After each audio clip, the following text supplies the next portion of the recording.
Live. मरकज ने मनरेगा के तहत रियासतों और मरकज के जेर इंतजाम इलाकों में मजदूरों की यौमिया उजरतों में तरमीम को नोटिफाई कर दिया है।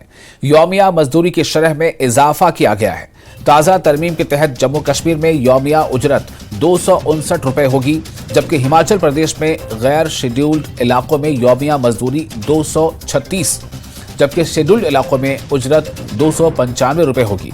लद्दाख में भी मनरेगा की नई यौमिया मजदूरी 259 रुपए तय की गई है। नई उजरतों का इतलाक 1 अप्रैल से होगा।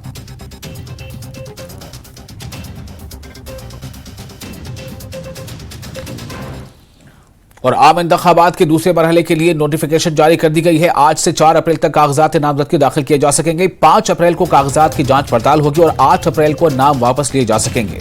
दूसरे मरहले के चुनाव के तहत जम्मू लोकसभा सीट पर वोट डाले जाएंगे। जम्मू सीट से बीजेपी उम्मीदवार जुगल किशोर शर्मा 30 मार्च को पर्चा नामजदगी दाखिल करेंगे।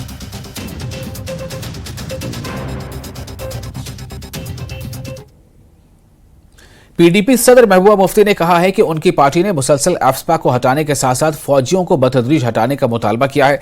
मुफ्ती ने एक पोस्ट में लिखा है कि ये उनके एजेंडा ऑफ अलायंस का एक अहम हिस्सा भी था, जिस पर बीजेपी ने दिल से इत्तेफाक किया। उन्होंने लिखा है कि देर आयत दुरुस्त आयत। उन्होंने ताहम कहा कि ये जुमलेबाजी न हो, जैसे कि हर साल 2 करोड़ नौकरियां पैदा करना या बैंक खातों में 15-15 लाख रुपए जमा करने के खाली वादे थे। महबूबा मुफ्ती ने कहा कि उम्मीद की जा सकती है कि वो कम से कम इस मामले में अपना अहद पूरा करेंगे, क्योंकि इससे जम्मू कश्मीर के लोगों को बहुत बड़ी राहत मिलेगी। उन्होंने कहा कि इस हवाले से आगे बढ़ने के लिए वजारत दाखिला सहाफियों और जेलों में बंद हजारों नौजवान कश्मीरी लड़कों को रिहा करके शुरू कर सकता है। उन्होंने कहा कि ये नौजवान बगैर किसी इल्जाम या मुकदमे के जेलों में बंद हैं। वाज़ेह है कि अमित शाह ने कहा है कि मरकज एफस्पा को हटाने और जम्मू कश्मीर से फौज के इनखला पर गौर करेगा।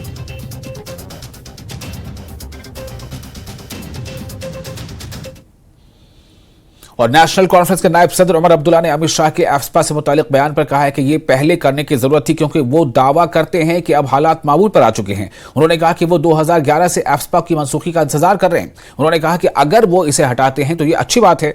उमर अब्दुल्ला ने कहा कि उन्हें डर है कि कहीं ये बयान सिर्फ एक धोखा ना हो जाए, जिस तरह लद्दाख के लोगों को छठे शेड्यूल के नाम पर धोखा दिया गया। जब कहते हैं कि मिलिटेंसी खत्म हो चुकी है, जब कहते हैं कि अब लड़ाई की पसंद सोच रही नहीं और जम्मू कश्मीर के हालात इससे ज्यादा बेहतर कभी थे नहीं, तो इंतजार किस चीज का? पहले ही कर देना था। मैं तो 2011 से इस दिन का इंतजार करता आया हूं और कोशिशें भी हमने बहुत की एफस्पा हटाने की, लेकिन मुझे डर इस बात का है कि जिस तरह लद्दाख के लोगों को 6 शेड्यूल का झांसा देके उनको गुमराह किया गया, उनको धोखा दिया गया, उनके साथ झूठे वादे किए गए, बिल्कुल उसी तरह इलेक्शन को देखते हुए जम्मू कश्मीर के लोगों के साथ अब एफस्पा के मामले में भी एक झूठा वादा और धोखा देने का जो है सिलसिला किया जा रहा है। और बीजेपी लीडर अल्ताफ ठाकुर ने एफस्पा पर महबूबा मुफ्ती के तबसरे पर कहा है कि वो कुछ नहीं कर सकती हैं और हमने देखा जब वो वज़ीर आला थी। अल्ताफ ठाकुर ने कहा कि 2019 दहशतगर्दी के ताबूत में आखिरी कील साबित हुआ है। देखिए, महबूबा जी एक पत्थर उधर से उधर नहीं कर सकती है। वो हमने देखा है, जब वो सीएम यहाँ की थी, एक पत्थर उन्होंने यहाँ हटा नहीं सकी। और जहां तक एफस्पा हटाने की बात है या फौज को बैरकस में वापस भेजने की बात है, मौजूद वक्त है। जो कल गृह मंत्री साहब ने भी कहा, अमित शाह जी ने कहा, देखिए बहुत बड़ी चेंज आई है जम्मू कश्मीर में 2019 के बाद। अब जो महबूबा जी के वो उसकी जो स्पॉन्सर्ड, जिनको वो स्पॉन्सर करती थी, कैलेंडर, पोलट, बैलेट, हड़ताल, वो दौर गुजर चुका है। और आज कश्मीर में पीस है, प्रोग्रेस है, प्रॉस्पेरिटी है, अमन है, नेट कल्चर लौट आया है और आज दहशतगर्दी खत्म हो चुकी है। और 2019 के बाद ये पॉसिबल हुआ कि दहशतगर्दी के कफन में आखिरी कील ठोकी गई। और हालात इस तरीके से है कि आज वो जो यहाँ दहशतगर्दी की फैक्ट्रियां चलाते थे, चाहे वो सईद अली गिलानी हो, चाहे शिबिर शाह हो, आज उनके बच्चे भी उस दहशतगर्दाना सोच को नकार चुके हैं, उसको उन्होंने ना कहा। और सबसे बड़ी थप्पड़ है कि जो दहशतगर्दों के कब्रों पर रोने जाते थे, उनके मुंह पे उन 2 छोटी छोटी बच्चों ने थप्पड़ मारी। मैं पीडीपी की बात कर रहा हूं, महबूबा जी की बात कर रहा हूं। महबूबा जी वही सोच लेके चलती थी और 2019 के बाद जो बहुत बड़ी तब्दीली जम्मू कश्मीर में खासकर हालात ही ठीक नहीं, लोगों की सोच भी बदली है, लोगों का मन भी बदला है और आज सप्रेस्ड लोग कह रहे हैं कि हम नेशनलिज्म के साथ हैं और हम हिंदुस्तान के साथ हैं। मरकजी वजीर अनुराग ठाकुर ने कहा है कि कश्मीर को दुनिया की जन्नत के तौर पर जाना जाता है, लेकिन कांग्रेस ने जम्मू कश्मीर को दहशतगर्दी के गढ़ में तब्दील कर दिया। उन्होंने कहा कि पथराव करने वालों को पनाह दी गई और जम्मू कश्मीर की तरक्की का गला घोंट दिया गया। ठाकुर ने कहा कि 2014 के बाद जम्मू कश्मीर में तरक्की के नए दौर का आगाज हुआ।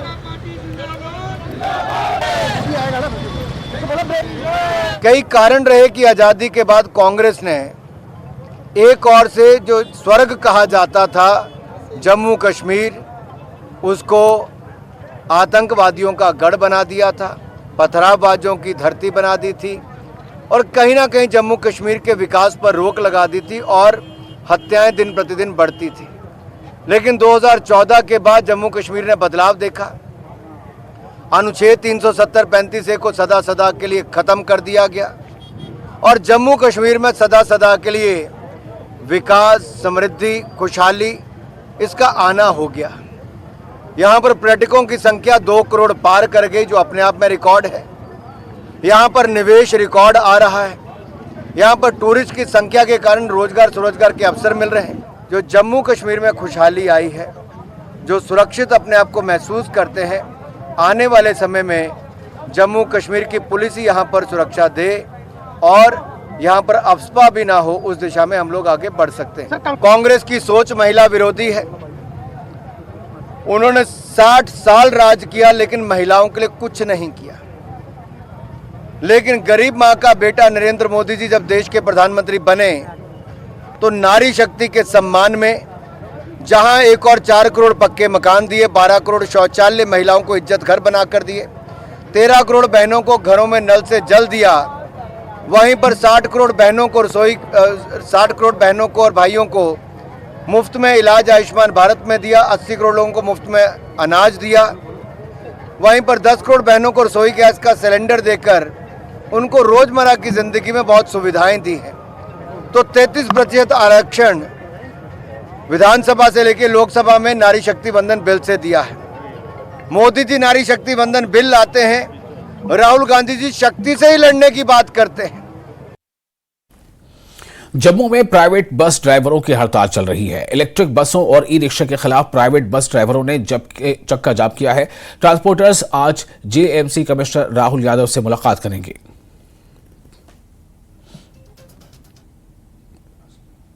आज जम्मू में ट्रांसपोर्टर्स की तरफ से ई रिक्शा और ई बसेस के खिलाफ आज चक्काजाम किया गया है और आप देख सकते हैं हालांकि काफ़ी संख्या में ई रिक्शा और ई बसेस जम्मू में अब चलती हैं, क्योंकि जम्मू स्मार्ट सिटी के तहत गवर्नमेंट की ये पॉलिसी है कि जम्मू को पोल्यूशन फ्री बनाने के लिए ई बसेस और ई रिक्शा को यहाँ पे प्रमोट करना है। लेकिन अभी भी कुछ लोग ऐसे हैं जो कि प्राइवेट बसेस और प्राइवेट मेटाडोर्स के पे डिपेंड करते हैं अपने गंतव्य के लिए जाने के लिए, और उन लोगों को काफ़ी दिक्कतें आ रही हैं। गवर्नमेंट ने ई बसेस ई रिक्शा भी चलाई हैं, लेकिन आप यहीं वेट कर रहे हैं।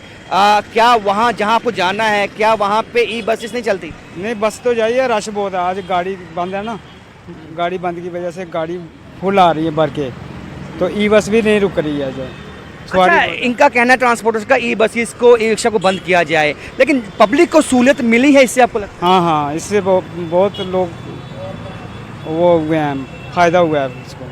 हाँ, सुविधा है काफ़ी। मेटाडोर में जब सफ़र करते हैं तो समय ज़्यादा लग जाता है, वो हर एक स्टॉप पे ज़्यादा रुकते हैं तो वो समय जो थोड़ा वेस्ट जाता है। ये बसों का थोड़ा टाइम टेबल है कि चलो टाइम की मिल जाती हैं, किराया थोड़ा है इनका 5-10 रुपये ज़्यादा लेते हैं। ये एसी बसेस हैं और आपको फ़ायदा मिलता है। ये एक मैं अकेला नहीं हूँ, आम पब्लिक है, ये तो होना ही है। गवर्नमेंट की बसें चलनी चाहिए, ये हमारा कहना है।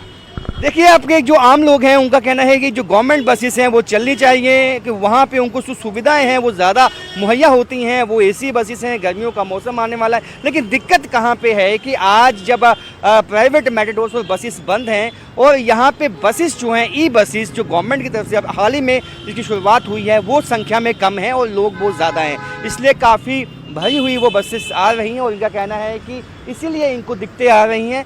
लेकिन अदरवाइज़ यहाँ पे जो ई रिक्शा हैं, ई बसेस हैं, उसके चलते जनता को सुविधाएं हैं, जनता को कहीं पहले जिस तरह से मुश्किलें होती थी वैसी नहीं है और पोल्यूशन में भी कमी आई है। लेकिन आज जो प्राइवेट मेटाडोर्स और बसेस हैं वो भी आज जाने वाली हैं प्रशासन से मिलने के लिए और प्रशासन से मिलके वो अपनी मांगों को जो है वो सामने रखेंगी, उनकी मीटिंग चलेगी, क्या कुछ नतीजा निकल के आएगा वो देखना होगा। लेकिन कहीं ना कहीं आज आमने सामने हैं प्रशासन और प्राइवेट मेटाडोर्स और बसेस वाले, क्योंकि उनका कहना है कि जो उनकी रोजी रोटी है, जो कमाई है, उस पर इसका इफेक्ट आया है। अब प्रशासन को बीच का रास्ता निकालना होगा ताकि दोनों पक्षों में जो है और वहाँ पे एक तरह से एक समन्वय बना के दोनों ट्रांसपोर्टर्स चल सकें। कैमरामैन आशु के साथ राजेंद्र वैद, न्यूज़ 18 जम्मू। और जिला बडगाम के काउसा खालसा में गुज़िश्ता कई बरसों से पीने के पानी का मसला दरपेश है। यहां पानी की अदम दस्तयाबी की वजह से लोगों को सख्त मुश्किलात पेश आ रही हैं। लोगों को पीने के पानी के हुसूल के लिए काफी मसाफत तय करना पड़ती है। काउसा के लोगों का कहना है कि आज सरकार की तरफ से सिर्फ दावे किए गए लेकिन जमीनी सतह पर कोई काम नहीं हुआ। इनका मजीद कहना है कि माह रमजान के मुकद्दस महीने में भी इन्हें पानी के लिए तरसना पड़ता है। लोगों ने सरकार से अपील की है कि इस इलाके को भी पीने का पानी फराहम किया जाए।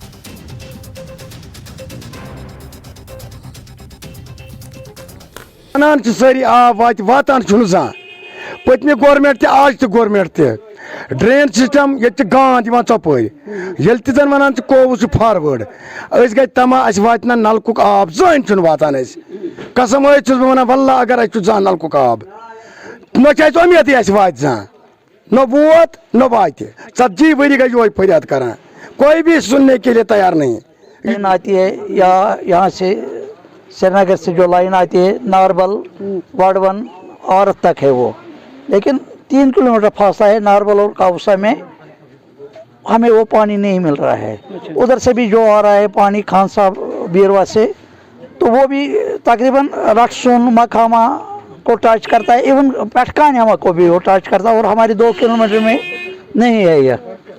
हम गवर्नमेंट से यही गुजारिश करते हैं कि कम से कम हमारा ये मसला पानी का हल हो जाएगा। और जो ये पीने का पानी है वो भी यहाँ पे मुहैया नहीं है। गाड़ियाँ आती है वो उधर तक आती है, पीने का पानी लाते हैं लेकिन आगे नहीं है। इधर हमें हमारी जो ये औरतें हैं उनको तकरीबन 3-3 घंटे वेट करना पड़ता है पानी के लिए, क्योंकि वो 2 घंटे शिफ्ट छोड़ते हैं पानी, बाद में कुछ नहीं, फिर 2 दिन वेट करना पड़ता है। लिहाजा हमें उससे वो भी रिक्वेस्ट करते हैं मुतल्लिक हुकाम से कि हमें पानी भी दिया जाए।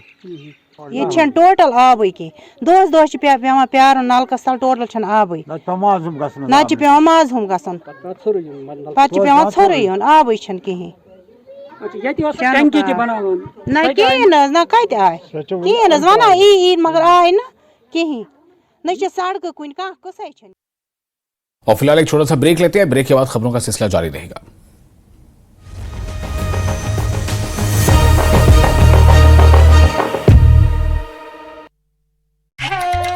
चौधरी लाल सिंह।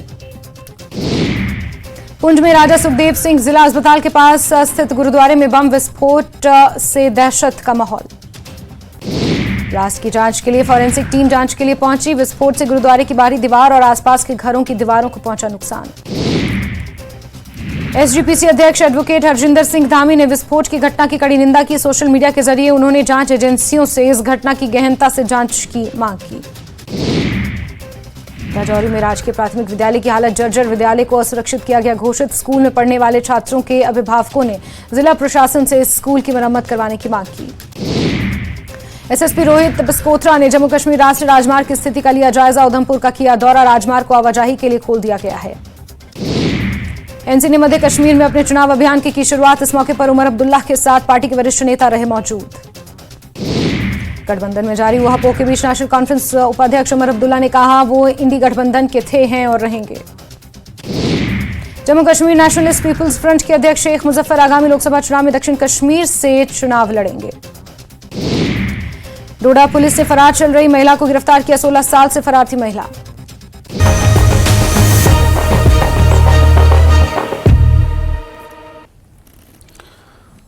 ब्रेक के बाद एक बार फिर आपका स्वागत है न्यूज़ 18 JKLH पर। आप देख रहे हैं JKLH लाइव। जिला के करीमाबाद इलाके के पढ़े लिखे नौजवानों की बेहतरीन पहल फूलबानी की नर्सरी कायम करके कमा रहे हैं बेहतरीन रोजगार। फूलों की मुख्तलिफ पनेरी के साथ साथ ये नौजवान केले और अमरूद के अलावा अनार के पौधे भी पहली मरतबा कश्मीर में मुतारिफ कर रहे हैं। करीमाबाद के मुर्तज़ा नज़ीर नामी नौजवान ने अपनी ग्रेजुएशन अपने वालिद के शौक को कारोबार बना लिया है। मुर्तज़ा ने 4 साल कबल फूलबानी महकमे के ताउन से नर्सरी कायम की। अब मुर्तज़ा ने दीगर 4 नौजवानों के साथ मिलकर फूलबानी के कारोबार को बढ़ावा दिया है। ये जो फूलों की नर्सरी इस वक्त आप देख रहे हैं, ये मैंने स्टार्ट किया है 4-5 साल पहले मेरे पापा का शौक था अपने घर में बनाने का। उसके बाद ये शौक हमको भी बढ़ गया और फिर मैंने ये शुरुआत की है फूलों के साथ साथ। और फूलों के साथ साथ अब मैंने मेवात भी शुरुआत किया है। मेवा बाग फ्रूट्स के साथ उसमें आता है, जैसे केला मैंने यहाँ पर लाया है, नींबू लाया है मैंने, पोमग्रेनेट लाया है, क्या बोलते हैं इसको, अंजीर।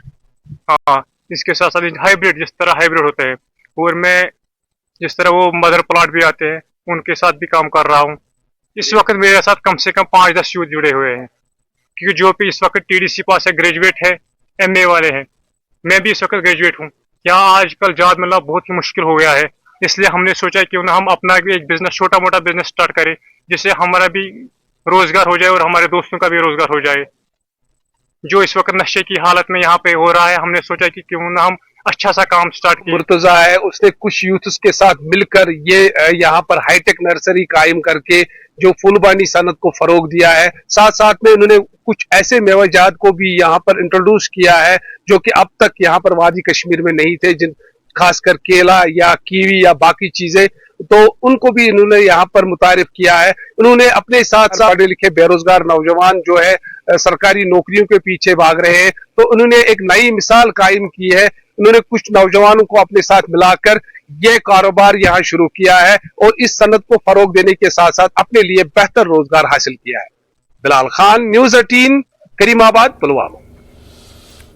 और जम्मू कश्मीर वक्फ बोर्ड की चेयरपर्सन डॉक्टर दरख्शान अंद्राबी ने पत्थर मस्जिद श्रीनगर का मुआयना करने के लिए दौरा किया ताकि ईद से कबल मस्जिद की बेहतरी के लिए क्या कुछ करने की जरूरत है, इसका जायजा लिया जाए। उन्होंने कहा कि पिछले 2 सालों से अकीदतमंदों की तकालीफ खत्म करने के लिए कई तरक्याती मंसूबे हुए हैं और तमाम बड़े मज़ारों पर सहूलियात को बेहतर बनाया गया है। उन्होंने कहा कि ईदगाह श्रीनगर में ईद की नमाज अदा नहीं की जाएगी क्योंकि ये अच्छी हालत में नहीं है और खेल के मैदान में बदल गया है। अंद्राबी ने कहा कि वो आला हुकाम से बात करेंगे ताकि नमाज की अदायगी के लिए मुनासिब इक़दाम किया जा सके। कदीम असासा यहाँ पर है पत्थर मस्जिद, जिसको नौ मस्जिद के नाम से उस वक्त जब 1623 में ये बनाई गई थी, नौ मस्जिद के नाम से यहाँ पे जाना जाता था। लेकिन अब ये नौ मस्जिद यानी ये जो पत्थर मस्जिद है, ये वक्फ के साथ साथ ASIB आसार कदीमा जिसको देखते हैं, उनकी तरफ से अगर हम इसमें कोई भी डेवलपमेंट का काम या कंस्ट्रक्शन का काम करेंगे तो उसमें वो थोड़ा सा तजाद हो जाता है। लेकिन हम चाहते हैं कि आपने देखा पिछले 2 साल से जो वक्फ के ज़ेर एहतमाम, चाहे वो श्राइन है चाहे वो कोई मौसक है, हम चाहते हैं कि वो खूब से खूबतर बने और खूबसूरत बने। इसी सिलसिले में हम आज खुद यहाँ पे आए। हमने देखा कि शहर के बीचों बीच ये जो हमारी मस्जिद है, असासा है हमारा, ये हिस्टोरिकल मस्जिद है। और ईदगाह में भी देखिए वो एडमिनिस्ट्रेशन का पार्ट भी है लेकिन वक्फ का पार्ट ज़्यादा है। आप खुद देखते हैं कि ईदगाह की हालत क्या है, क्या वो जगह नमाज के लायक है। वहाँ पे हमें बहुत टाइम लगेगा ईदगाह को संभालते, क्योंकि हमारे लोगों ने उसकी वो शक्ल बनाई है, वो प्ले फील्ड लगता है, उसमें हमें दरकार है बहुत पैसा और टाइम भी लगेगा। इसलिए आज मैं इस बात को नहीं दोहराऊंगी कि वहाँ पे, क्योंकि जब मैदान ही सही नहीं है तो नमाज कहाँ पे हो जाएगी। और करगिल डेमोक्रेटिक अलायंस की भूख हड़ताल खत्म हो गई है। एहतजाज में हजारों अफराद ने शिरकत की। मुस्तकबिल की हिकमत अमली के DA की जानिब से ईद उल फितर के बाद तय की जाएगी। वसारी पार करगिल में एहतजाज और भूख हड़ताल में कसीर तादाद में लोगों ने हिस्सा लिया।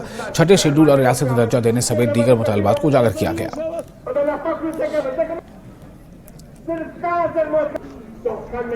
रमजान का महीना चल रहा है, ईद तक जो है हमारा प्रोग्राम नहीं जाए कोई, क्योंकि शब से और फिर रोज़े का जो ईद के बाद जो है फिर केडीए और एपेक्स बॉडी दोनों मिल के जो है हम प्रोग्राम बना रहे हैं आगे के लिए जो उसी हिसाब से जो है प्रोग्राम आ जाएगा। लेकिन एक बात हमने सोचा है कि हमारा जो है ब्लॉक हेडक्वार्टर्स में जो है हम हमारा जाने की हम कोशिश करेंगे इंशाअल्लाह ताला कि वहाँ पे हमारी जो जुलूस भी होगा, हेडक्वार्टर में हमारे जैसे भी होंगे जुलूस भी होंगे और जितने भी हमारे स्टेक होल्डर्स हैं वो सब हमारे साथ होंगे इंशाअल्लाह। हम सोच रहे हैं, अभी फैसला नहीं लिया है लेकिन ये सोच रहे हैं इंशाअल्लाह। MHA का रवैया ऐसा है, बहुत सारे MHA में लोग थे जिन्होंने हमें फैसिलिटेट किया, उनसे हमारी कोई शिकायत नहीं है। हमारी शिकायत गवर्नमेंट से है, जो पॉलिटिकल लीडरशिप है जिनका डिसीजन लद्दाख को लेकर नेगेटिव रहा, उससे हमें लद्दाख के पूरे अवाम जो है हर्ट है।